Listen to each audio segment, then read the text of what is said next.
Assalamualaikum warahmatullahi wabarakatuh. Salam sejahtera untuk kita semua. Alhamdulillah kita masih bisa berjumpa dalam acara servis atau sharing fisika. Alhamdulillah berkat kudrah dan iradah Tuhan Yang Maha Esa, kita masih dalam keadaan sehat walafiat.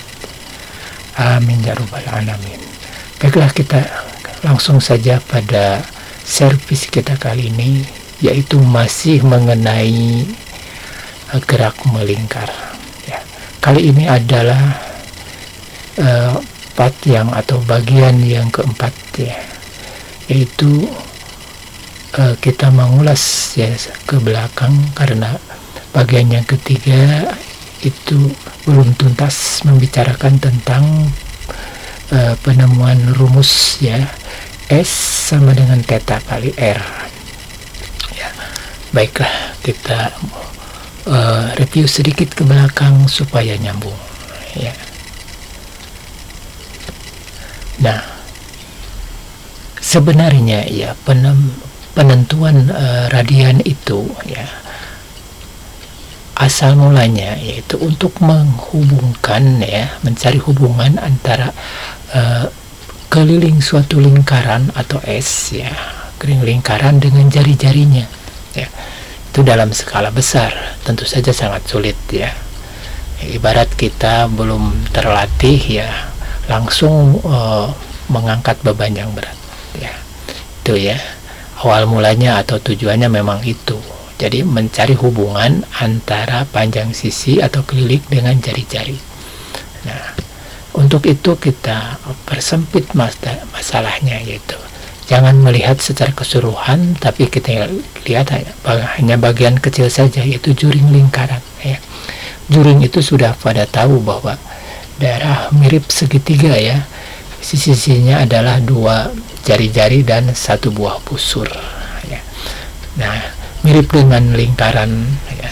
Jadi di sini tujuannya juga atau targetnya juga diperkecil ya, yaitu mencari hubungan antara panjang busur S ya dengan jari-jari R, itu kan jelas ya. S itu merah, R itu dengan tanda dan huruf yang biru ya, merah dan biru. Nah, itu tujuannya ya. Nah, kita singkat saja ya, karena penjelasan itu ada di sekilas itu ya, sekilas info ya. Jadi dari video tambahan itu ya. Nah, kita langsung saja kepada pokoknya ya, bahwa telah ditemukan gitu faktanya bahwa jika ya theta itu terukur 57,3 derajat ya, yang nantinya disebut 1 radian itu, maka S ya, panjang busur tadi kan sama dengan R ya. Jadi kita fokusnya pada busur tadi ya, pada juring tadi. Ada S sebagai busur dan R sebagai jari-jari. Nah, jadi sekali lagi, ketika theta terukur 57,3 derajat atau 1 radian, maka S sama dengan R ya. Dapat diartikan bahwa setiap penambahan sudut lintasan ya sebesar atau sudut lintasan atau delta theta sebesar 1 radian ya, nah maka akan menyebabkan bahwa panjang busurnya atau disebut busur lintasan ya, delta S bertambah sebesar R jari-jari ya, sebesar R jari-jari gitu. Nah, jadi sekali lagi, setiap penambahan sudut lintasan delta theta ya sebesar 1 radian atau 57,3, maka akan menyebabkan panjang busurnya ya, atau penambahan panjang busurnya sebesar R, yaitu sebesar jari-jarinya. Nah, kalau kita rumuskan secara matematik ya, dituliskan theta, misal theta sama dengan 3 radian.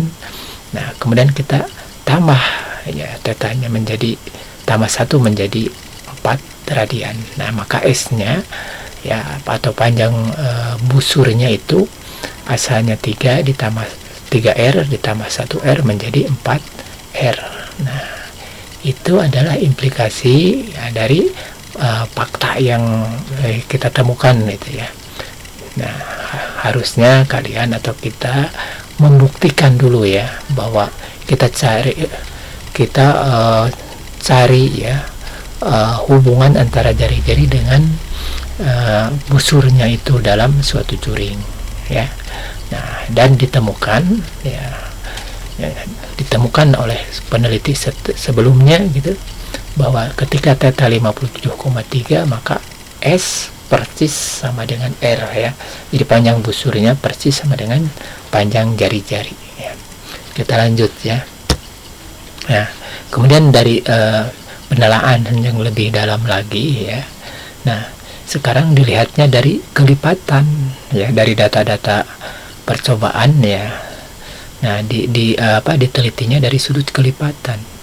Jadi apabila theta ya n kali kelipatan dari 1 radian ya. Jadi misalkan 2 radian, 3 radian dan seterusnya ya, maka S adalah n kali kelipatan dari R gitu.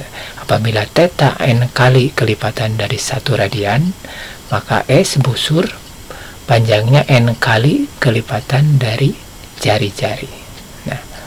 Nah, pernyataan ini sudah sangat jelas ya bahwa sudut lintasan theta berbanding lurus dengan panjangnya busur ya, kan?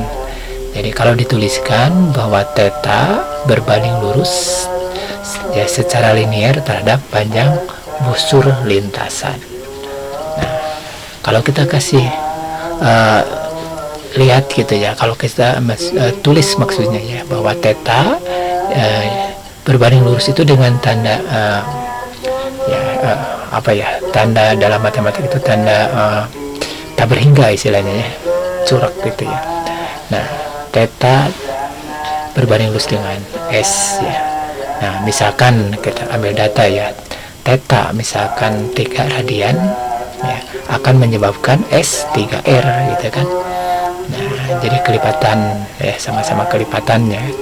Jadi apabila theta n radian akan menyebabkan S itu n kali R kali jari-jari ya. Maka secara mudah kita dapat menyatakan bahwa secara mudah kita dapat menyatakan ya, maaf ini salah klik ya, bahwa S itu sama dengan theta kali R. Kenapa theta kali R? Kan asalnya S itu n kali R ya. Nah, karena n itu adalah variabel dari theta atau sudut, maka bisa langsung saja variabelnya menggunakan simbol daripada besaran itu, yaitu theta. Ya, mudah-mudahan jelas ya. Kita lanjut. Sekarang kita lanjut dengan besaran ya yang selanjutnya ya, dari jadi kita baru menemukan atau membahas tentang lintasan sudut dan lintasan linier. Nah, sekarang kita coba kecepatan sudut ya. Kecepatan sudut maksudnya kecepatan ya. Nah, kecepatan ada 2, kecepatan linier simbolnya S dan kecepatan sudut simbolnya omega ya. Kecepatan sudut tentu saja ya didefinisikan sebagai besarnya sudut yang ditempuh tiap satuan waktu. Berarti theta dibagi delta theta dibagi delta t ya. Nah, definisinya silakan dibaca ya, termasuk dengan satuannya itu kan ya, karena theta radian ya satuannya, maka omega ada radian per sekon gitu kan. Nah, selain dalam satuan rad per sekon, ada juga satuan lain yaitu RVM ya, rotasi per menit ya. Rotasi itu putaran ya. Jadi kalau 1 RVM berarti 1 putaran per 1 menit ya. 1 putaran itu 2 pi radian ya. Nah, kemudian 1 menit 60 sekon. Jadi kalau ingin radian per sekon, jadi rubahannya ya, berarti 2 itu antara 2 ya, dua